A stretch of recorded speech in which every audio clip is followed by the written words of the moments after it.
we will talk about question number 6 of first exercise, and that is simplify by justifying each step.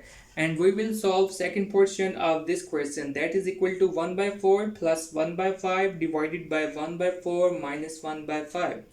We need to simplify this question by mentioning each property which we will use in simplification. So let's start. So we have this question, and in the very first step we will multiply both fractions in the numerator and also in the denominator by 1.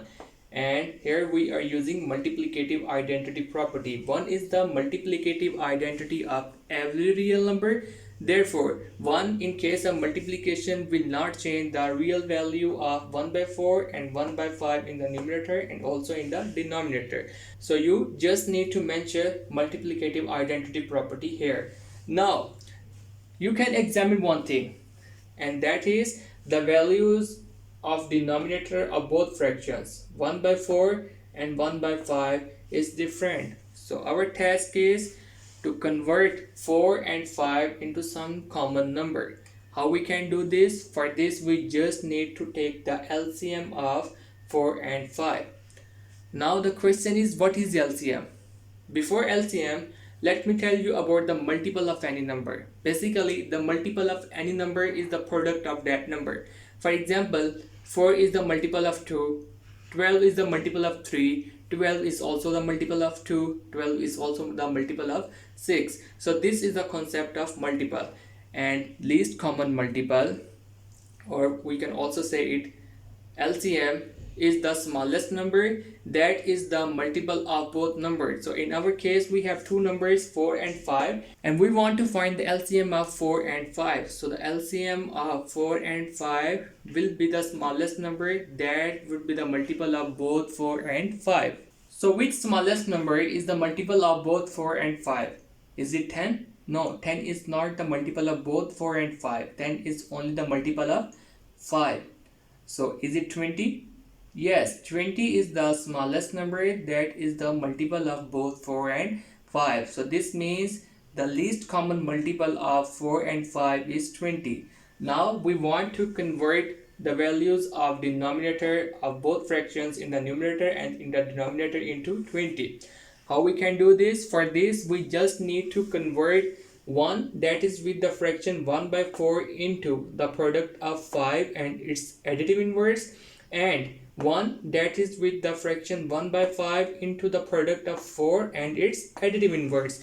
Why we are using here multiplicative inverse property? Because the product of any number and its additive inverse is always equal to 1. So we can say the multiplication of 5 and its additive inverse is the value of 1.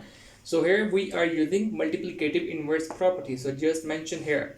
So now you can examine one thing. We are able to convert the values of denominator into some common number, and that is 20. In the next step, we will use this property. A into 1 by b is equal to a by b. So 5 into 1 by 5 would be equal to 5 by 5 according to this property. So now we have 1 by 4 into 5 by 5 plus 1 by 5 into 4 by 4 divided by 1 by 4 into 5 by 5 minus 1 by 5 into 4 by 4.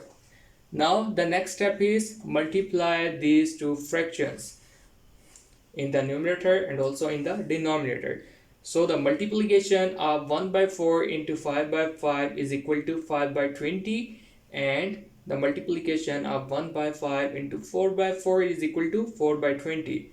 So this will also happen in denominator, and you can examine clearly the values of denominator of both fractions is same in the numerator also in the denominator. And here we are using this property, a by b into c by d is equal to ac by bd. 1 by 4 into 5 by 5 is equal to 5 by 20. So this property is used here. Now in the next step we will use this property, a by b is equal to a into 1 by b. So this property means we can say 5 by 20 is equal to 5 into 1 by 20, and 4 by 20 is equal to 4 into 1 by 20 in the numerator also in the denominator.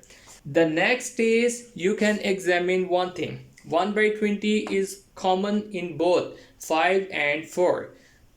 So we can take 1 by 20 as a common number, and as a result, this expression in the numerator and also in the denominator would be equal to 5 plus 4 into 1 by 20 divided by 5 minus 4 into 1 by 20. And you can see this is the right distributive property. So just mention here, this is the distributive property. The next is very important step, and you should pay attention to this step. Now you can see we have the same fraction in the numerator and also in the denominator, and that is equal to 1 by 20. So we just need to cancel this fraction. How we can cancel this fraction? Let's understand. Let we have two fractions a by b in the numerator and also in the denominator. So the fraction that is equal to a by b in the denominator will become b by a after converting from denominator to numerator. So we can say a by b divided by a by b would be equal to a by b into b by a. So now you can see we have the product of ab in the numerator and also the product of ab in the denominator. So the same values will be cancelled out and we will have 1. So we can say 1 by 20 in the numerator and 1 by 20 in the denominator will be equal to 1, and this is the cancellation property. So now we will have only 5 by 4 divided by 5 minus 4. So 5 by 4 is equal to 9 and 5 minus 4 is equal to 1. And the final answer of question 1 by 4 plus 1 by 5 divided by 1 by 4 minus 1 by 5 would be equal to 9, because 9 by 1 would be equal to 9.